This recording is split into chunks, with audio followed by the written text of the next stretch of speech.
नमस्कार साथियों, जय हिंद, वंदे मातरम। आप सभी का एग्ज़ाम ट्रिकी 2.0 परिवार में बहुत बहुत स्वागत है। जहां पर दोस्तों आज हम बात करने वाले हैं सीटेट जुलाई 2023 के सीडीपी के बहुत ही इंपॉर्टेंट क्वेश्चंस की। और दोस्तों आप सभी को पता है कि प्रत्येक दिन यह क्लास आपको 10:45 पर दिन में मिल जाती है। तो दोस्तों सभी मित्रों तक एक बार वीडियो को अवश्य शेयर कर दिया कीजिए और चैनल पर नए थे चैनल को सब्सक्राइब करने के बाद में बेल आइकन में ऑल का ऑप्शन प्रेस कर लीजिएगा। पहला प्रश्न आपके सामने यहाँ पर, विकास के संदर्भ में निम्नलिखित में से कौन सा कथन सही है? विकास के संदर्भ में निम्नलिखित में से कौन सा कथन सही है? विकास बहुआयामी होता है। विकास की दर सभी संस्कृतियों में सभी के लिए समान होती है।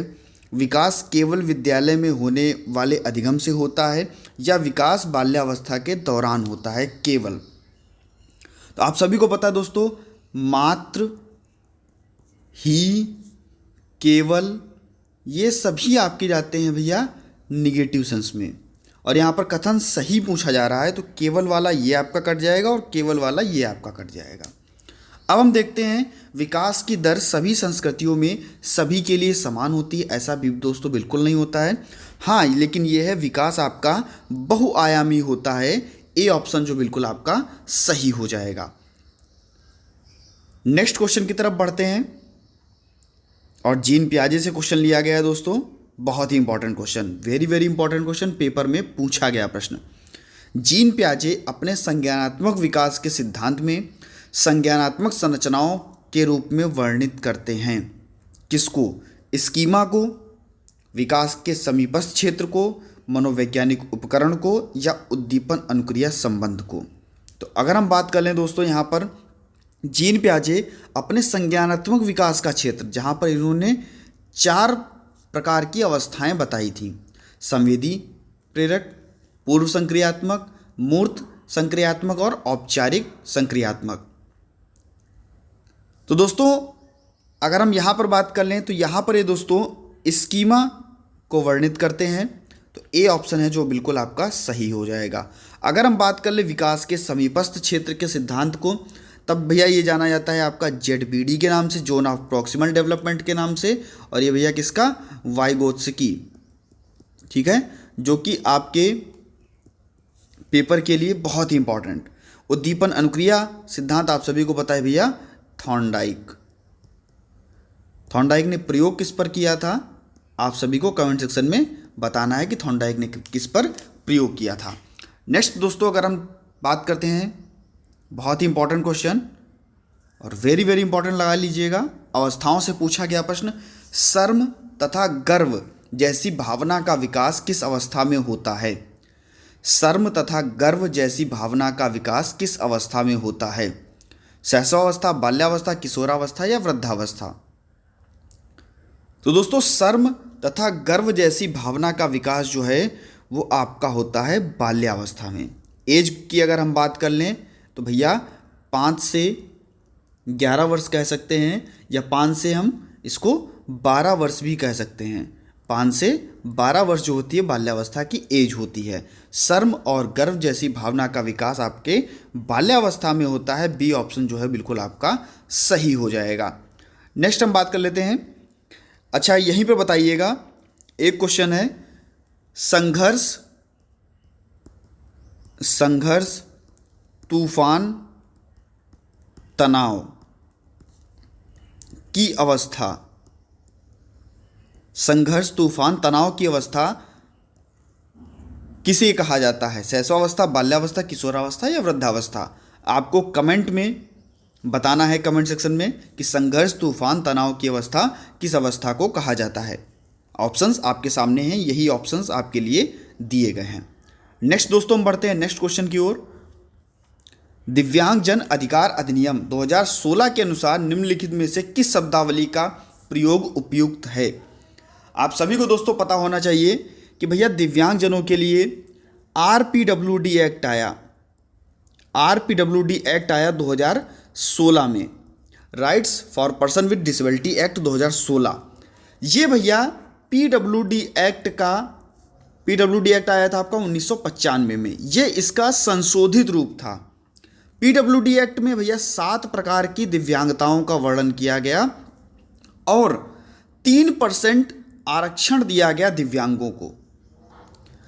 अगर हम आरपीडब्ल्यूडी की बात कर ले तो यहाँ पर भैया 14 दिव्यांगताओं को और बढ़ाया गया और टोटल आपकी 21 दिव्यांगताएं यहाँ पर बताई गई आरपीडब्ल्यूडी एक्ट 2016 में। और 1% और आरक्षण बढ़ा दिया गया, 4% का आरक्षण किया गया दिव्यांगों के लिए। तो यहाँ पर कह रहा है कि दिव्यांगजन अधिकार अधिनियम 2016 के अनुसार निम्न में से किस शब्दावली का प्रयोग उपयुक्त है? छात्र जिसका अशक्त शरीर है, मंदित छात्र, विकलांग छात्र या छात्र जिसे शारीरिक दिव्यांगता है। अभी मैंने आपको बहुत बार दिव्यांगता शब्द का प्रयोग किया और दोस्तों यही आपका ऑप्शन डी सही हो जाएगा, छात्र जिसे शारीरिक दिव्यांगता है। तो यहाँ पर हम डी ऑप्शन आपका बिल्कुल लॉक करते हैं और नेक्स्ट बढ़ते हैं। आशा है आपको ये चीज़ें भी समझ में आ गई होंगी।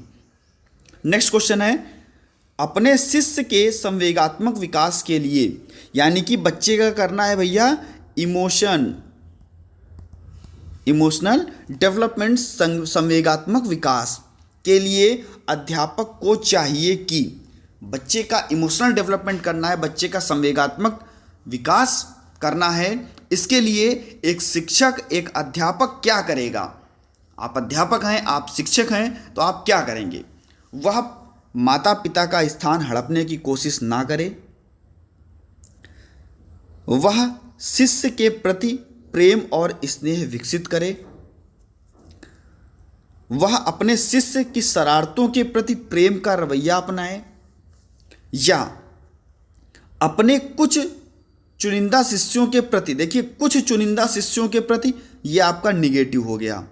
हमको सभी के साथ में रहना है, सभी का साथ, सभी का विकास करना है। हमको चाहे कोई भी बच्चा हो, हमको सभी को साथ में लेकर के पढ़ाना है। कुछ चुनिंदा शिष्यों के लिए पक्षपात आपका आ गया, ये आपका निगेटिव सेंस में गया। माता पिता क्लास से माता पिता का कोई संबंध नहीं, ये भी आपका निगेटिव सेंस में गया, क्योंकि अध्यापक को संवेगात्मक विकास करना है बच्चे का। अब हम यहाँ पर बात करते हैं, वह अपने शिष्य की शरारतों के प्रति, भैया शरारतों के प्रति क्यों? सबसे बेस्ट और सबसे सटीक आंसर आपका ये रहेगा, अपने शिष्य के प्रति प्रेम व स्नेह विकसित करे। दोस्तों यहाँ पर आपका बी ऑप्शन जो है बिल्कुल सही हो जाएगा। जितना प्रेम, जितना स्नेह से काम किया जाएगा, बच्चों के अंदर इमोशनल डेवलपमेंट, संवेगात्मक विकास उतना ही बेहतर होगा और अच्छा होगा। तो यहाँ पर आपका बी ऑप्शन लॉक करते हैं। और दोस्तों अगर आपको वीडियो अच्छा लग रहा हो, भैया अगर आपको क्वेश्चन अच्छे लग रहे हो तो लाइक करना ना भूलिएगा, और एक बार चैनल को सब्सक्राइब करने के बाद में बेल आइकन में ऑल का ऑप्शन प्रेस कर लीजिएगा। अपने सभी मित्रों तक वीडियो को जरूर शेयर कर दीजिएगा। नेक्स्ट हम बात कर लेते हैं, एक प्रगतिशील कक्षा में व्यक्तिगत विभिन्नताओं को किस प्रकार देखा जाना चाहिए? व्यक्तिगत विभिन्नताएं यानी कि इंडिविजुअल डिफरेंसेस देखते हैं। अध्यापन अधिगम प्रक्रिया की परियोजना के लिए महत्वपूर्ण। नेक्स्ट है आपका अधिगम की प्रक्रिया में बाधा, क्योंकि यहाँ पर पॉजिटिव में पूछ रहा है तो भैया ये आपका प्रक्रिया में बाधा, ये आपका निगेटिव सेंस में जा रहा है। अध्यापक के पक्ष पर असफलता, ये भी आपका निगेटिव है। और योग्यता आधारित समूह बनाने का मापदंड, बेटा समूह नहीं बनाना है भैया, समूह बिल्कुल भी नहीं बनाना है मापदंड। तो यहाँ पर आपका सटीक आंसर जा रहा है अध्यापन अधिगम प्रक्रिया की परियोजना के लिए महत्वपूर्ण। एक प्रगतिशील कक्षा में व्यक्तिगत विभिन्नताओं के लिए इसको देखा जा सकता है। ए ऑप्शन जो है बिल्कुल आपका सही हो जाएगा। नेक्स्ट हम बात कर लेते हैं दोस्तों, लॉरेंस कोहलबर्ग, बहुत बार पेपर में पूछा गया प्रश्न, वेरी वेरी इंपॉर्टेंट प्रश्न। लॉरेंस कोहलबर्ग हो, आपका वाइगोत्स्की हो, जीन पियाजे हो, इनसे सभी से क्वेश्चंस हमेशा आपके शिक्षक पात्रता परीक्षाओं में पूछे जाते हैं। चाहे आप सीटीटी की तैयारी कर रहे हो या अपने राज्य की किसी भी शिक्षक पात्रता परीक्षा की तैयारी कर रहे हो, तो लॉरेंस कोहलबर्ग को बिल्कुल भी ना भूलिएगा। लॉरेंस कोहलबर्ग विकास के किस क्षेत्र में शोध के लिए जाने जाते हैं? अगर भैया संज्ञानात्मक विकास की बात कर लें तो भैया कौन है? जीन पियाजे। ठीक है, निवासी आप सभी को पता है, स्विट्जरलैंड। अगर बात करें लॉरेंस कोहलबर्ग की, तो ये भैया नैतिक विकास के लिए जाने जाते हैं, नैतिक विकास के लिए जाने जाते हैं। आपका डी ऑप्शन जो है वो बिल्कुल सही हो जाएगा। नेक्स्ट हम बात कर लेते हैं दोस्तों, समावेशी कक्षा पर जोर होना चाहिए। समावेशी कक्षा पर जोर होना चाहिए। हर बच्चे के समर्थ को अधिकतम करने के लिए अवसर प्रदान करें, प्रदर्शन अभिमुखी लक्ष्यों पर अवसर प्रदान करें, या हम कह सकते हैं समरूपी निर्देश दिए जाएं, या सामाजिक पहचान के आधार पर छात्रों में अलगाव। दोस्तों अलगाव नहीं करना है, सामाजिक पहचान के आधार पर छात्रों में अलगाव नहीं करना है। हमें समावेशी कक्षा बनानी है जहां पर हर प्रकार का बच्चा, चाहे वो समर्थ हो चाहे वो समर्थ ना हो, किसी भी प्रकार का बच्चा हो, उसको अवसर मिल सके आगे बढ़ने के। सबसे बड़ा आंसर, पॉजिटिव आंसर और दोस्तों सही आंसर आपका ए ऑप्शन जो है बिल्कुल आपका सही हो जाएगा। सबसे बड़ा भी आंसर देखना है, सबसे पॉजिटिव भी आंसर देखना है। तो यहाँ पर बच्चों को अवसर प्रदान करना पॉजिटिव वे में जाता है, ए ऑप्शन है जो बिल्कुल आपका सही हो जाएगा। नेक्स्ट अगर हम बात कर लेते दोस्तों, लेव वाइगोत्स्की का सामाजिक सांस्कृतिक परिप्रेक्ष्य अधिगम प्रक्रिया के महत्व पर जोर देता है।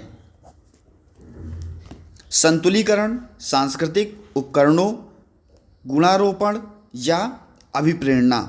तो आप सभी को पता है कि भैया लेव वाइगोत्स्की जाने जाते हैं जोन ऑफ प्रॉक्सिमल डेवलपमेंट के लिए, सामाजिक और सांस्कृतिक उपकरणों के लिए। तो आपको दोस्तों सामाजिक और सांस्कृतिक परिप्रेक्ष्य में, तो यहाँ पर आपको सांस्कृतिक उपकरण में आंसर लगाना है। बी ऑप्शन जो है बिल्कुल सही हो जाएगा। सामाजिक और सांस्कृतिक की बात करते हैं तो सांस्कृतिक उपकरण ही आपका आंसर सही होगा। कभी कभी ऐसा होता है कि प्रश्न में ही हमको आंसर मिल जाता है।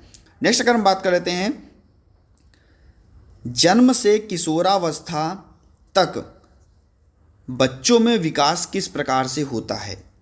जन्म से किशोरावस्था तक बच्चों में विकास किस प्रकार से होता है।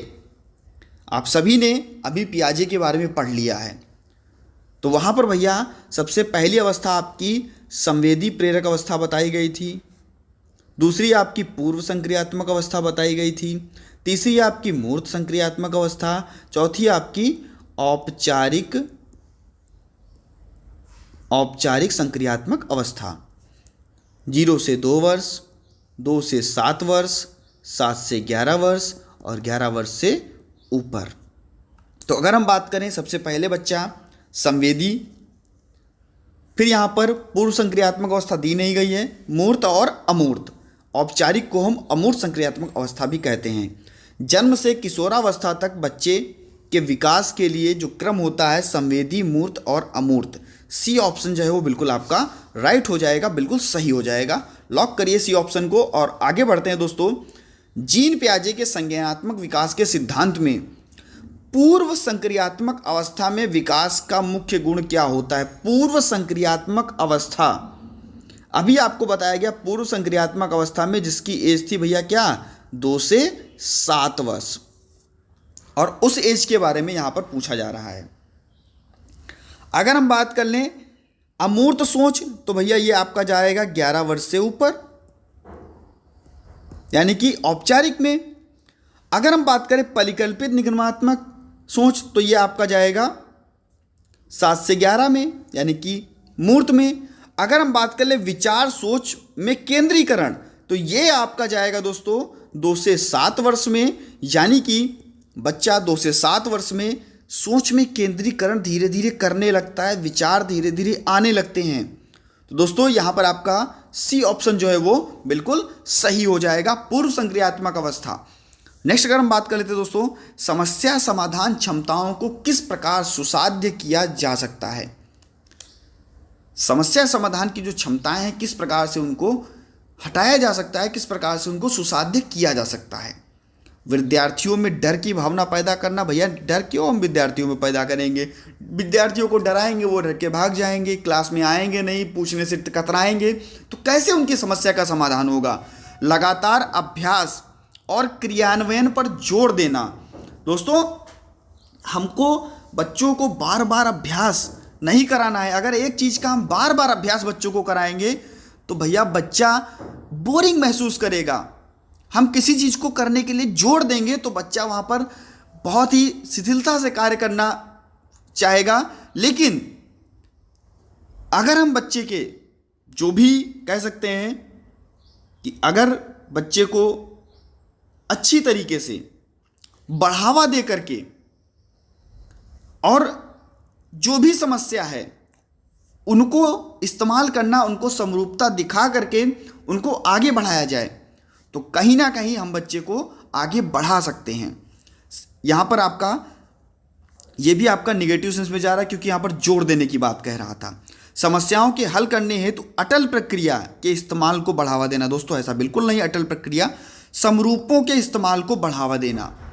जो भी समस्याएं हैं उनको उनके समरूपे को इस्तेमाल को बढ़ावा दिया जाए तो यहाँ पर आपका डी ऑप्शन जो है बिल्कुल राइट हो जाएगा, बिल्कुल सही हो जाएगा। उनको बहुत से तरीके, समस्या समाधान के उनको बहुत से तरीके हमको बताने हैं कि कैसे कैसे आप समस्याओं का समाधान कर सकते हो। तो इसके लिए हमको बच्चों के समरूपों को बढ़ावा देना होगा। तो डी ऑप्शन यहाँ पर आपका राइट हो जाएगा। आगे बढ़ते हैं दोस्तों नेक्स्ट क्वेश्चन की ओर। और नेक्स्ट क्वेश्चन आपका कह रहा है सृजनात्मकता की पहचान का प्रमुख लक्षण क्या है। सृजनात्मकता की पहचान, क्रिएटिविटी की पहचान का प्रमुख लक्षण। तो आप कहोगे सर अगर बच्चा क्रिएटिव है तो बच्चा दोस्तों घास से भी, बच्चा पुरानी वस्तुओं से भी कुछ ना कुछ नया बनाएगा या समस्या समाधान वो बहुत ही बेहतर ढंग से कर सकेगा। और ये सब कैसे आता है, ये सब बच्चा जब चिंतन करता है। और कौन सा चिंतन करता है, अपसारी चिंतन करता है। अपसारी चिंतन बच्चा करेगा तो भैया बच्चा सृजनात्मक होगा, क्रिएटिव होगा। तो जब भी आपकी सृजनात्मकता की बात आए तो आप लगाओगे अपसारी चिंतन। सी ऑप्शन बिल्कुल आपका राइट हो जाएगा। लॉक करते हैं और नेक्स्ट क्वेश्चन की तरफ हम बढ़ते हैं। किस मनोवैज्ञानिक के अनुसार बच्चों के संज्ञानात्मक विकास में सांस्कृतिक उपकरण एक महत्वपूर्ण भूमिका निभाते हैं। भैया बच्चे का विकास कैसे होगा? लेव वाइगोत्स्की जी कहते हैं कि बच्चे का विकास समाज की अंतःक्रिया से होगा। और समाज की अंतःक्रिया यानी कि सांस्कृतिक उपकरण, सामाजिक और सांस्कृतिक उपकरण। तो यहां पर हम जाएंगे लेव वाइगोत्स्की की तरफ। आप सभी को पता है zone of proximal development ZPD। और वाइगोत्स्की जी बहुत ही इंपॉर्टेंट है दोस्तों। यहां पर आपको वीडियो में ही 1 से 2 प्रश्न आपको वाइगोत्स्की से संबंधित मिल गए। तो यहां पर आपका सी ऑप्शन जो है बिल्कुल सही हो जाएगा। अगर हम बात करें जीन पियाजे की तो मैंने आपको बताया था भैया संज्ञानात्मक विकास का अल्बर्ट बंडूरा जी ने कौन सा सिद्धांत दिया। कमेंट में जल्दी से बताइए बंडूरा जी ने कौन सा सिद्धांत दिया। क्या बंडूरा जी ने बोबोडॉल पर प्रयोग किया था? बताइए जल्दी से। और सिद्धांत का नाम क्या था ये आपको बताना है, ठीक है। नेक्स्ट अगर हम क्वेश्चन पे बढ़ें, और दोस्तों इस वीडियो का लास्ट प्रश्न है ये, अगर आपको वीडियो अच्छी लगी हो तो भैया वीडियो को लाइक जरूर कर दीजिएगा क्योंकि एक लाइक एक शेयर मोटिवेशन बढ़ता है दूसरी वीडियो को बनाने के लिए। अधिगम कठिनाइयाँ, लर्निंग डिसेबिलिटी, या हम कह सकते हैं कि जो भी अधिगम कठिनाइयाँ हैं उससे जो भी बच्चे जूझ रहे हैं, जो भी छात्र जूझ रहे हैं, उनकी ज़रूरतों को संबोधित करने के लिए एक छात्र को क्या नहीं करना चाहिए, क्या नहीं करना चाहिए, हमको निगेटिव आंसर ढूंढना है दोस्तों। शिक्षा शास्त्र और आकलन की जटिल संरचनाओं का प्रयोग, व्यक्तिगत शैक्षिक योजना बनाना यानी कि इंडिविजुअल एजुकेशन प्रोग्राम यानी कि IEP बनाना। बिल्कुल दोस्तों, IP बनाने के लिए हम छात्र को IP तभी तो बनाई जाती है कि हम जो भी क्रिया बच्चे को करा रहे हैं बच्चा अच्छे से सीख जाए। तो यहाँ पर कह रहा है कि नहीं सिखाना चाहिए, नहीं करना चाहिए। जो भी छात्र जूझ रहे हैं उनके लिए नहीं करना चाहिए। भैया दृश्य श्रव्य सामग्रियों का प्रयोग ये भी करना चाहिए, तो ये भी आपका पॉजिटिव में है, ये भी आपका पॉजिटिव में है। संरचनात्मक शिक्षा शास्त्र उपागम का इस्तेमाल, ये भी आपका दोस्तों बिल्कुल शिक्षा शास्त्र उपागम का इस्तेमाल करना चाहिए, तो बिल्कुल आपका ये भी आपका पॉजिटिव में जाता है। लेकिन क्या नहीं करना चाहिए, शिक्षा शास्त्र और आकलन की जटिल संरचनाएं हमको बच्चों को क्यों बतानी है, हमको बच्चे को जितना सरल से सरल हम सिखा सकें, ये आपका निगेटिव सेंस में जा रहा है। और यहाँ पे दोस्तों क्या नहीं करना चाहिए पूछा जा रहा था, तो ए ऑप्शन बिल्कुल आपका राइट हो जाएगा, बिल्कुल आपका सही हो जाएगा। तो दोस्तों इस प्रकार से आज का आपका ये वीडियो समाप्त होता है। मिलता हूँ नेक्स्ट वीडियो में नई जानकारी के साथ में, कुछ नए प्रश्नों के साथ। बहुत ही जल्द बने रहिएगा आपके अपने चैनल एग्जाम ट्रिकी 2.0 पर। धन्यवाद।